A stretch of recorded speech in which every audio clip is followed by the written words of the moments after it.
Shakespeare performances were on YouTube, but I couldn't find them. Doubtful. I got Caesar on VHS when we did it, but Really? yeah. Yeah, he was in that, and we had a lot of fun doing that show. Was that our first show together? Yes. I know we it was had in an our acting Shakespeare class together. We've done scenes together from Echoes. Any questions? Anything, please. Yes, ma'am. Was this something y'all wanted to do when y'all was kids, or like y'all just read on? Well, for me, actually, when I was in the 8th grade, they said I needed an elective when I was planning my freshman thing.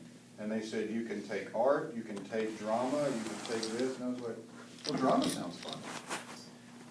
And that's how I got into it. And when I got into it, I realized, wow, I really dig this. And I've been doing it for 30 years, and I've been in well over 100 plays. I've directed several. And I do, right now I've been doing 2 to 3 shows a year for the last few years. I got involved, now, I went to Sheffield High School. We didn't have a drama department there. I never did theater until I got over at UNA, and I got involved in it on a dare. I auditioned on a dare.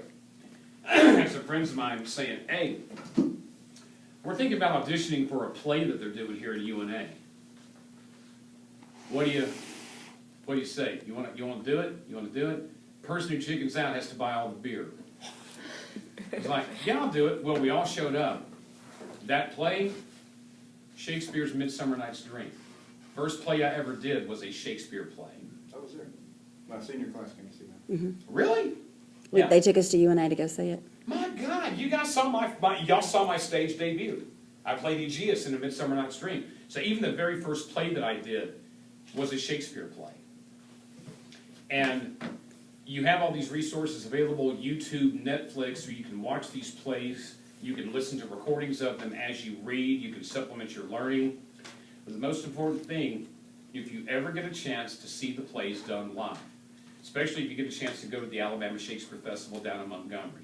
I mean, I've been going for over 25 years, and they put on spectacular productions down there of Shakespeare stuff.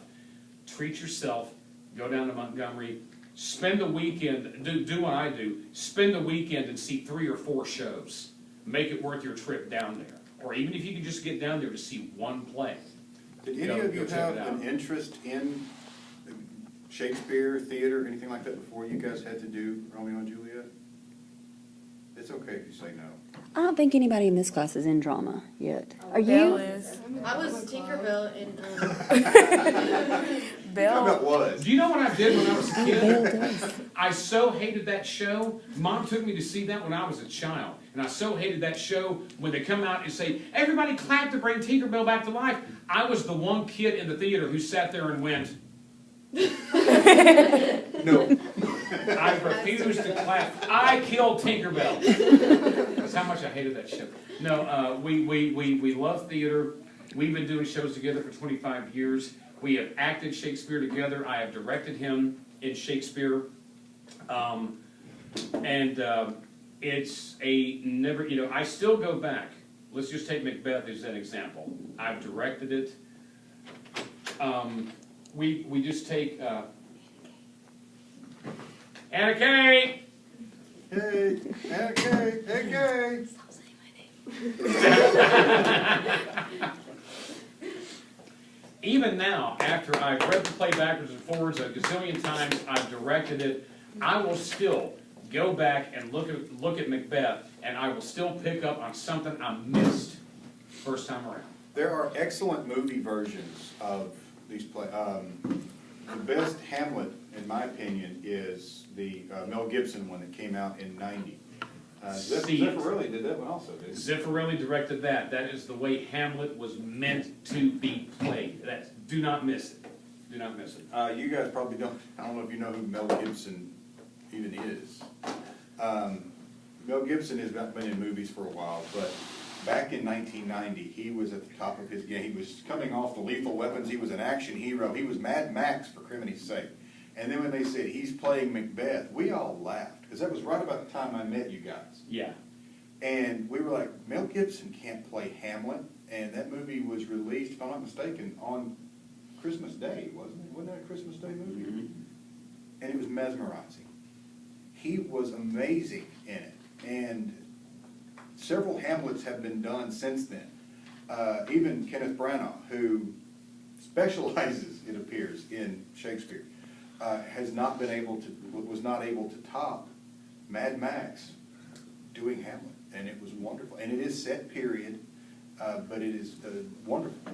And then you have the Leonardo DiCaprio Romeo and Juliet, where it is set in modern day Los Angeles, and they use guns and shiny guns instead of shiny swords.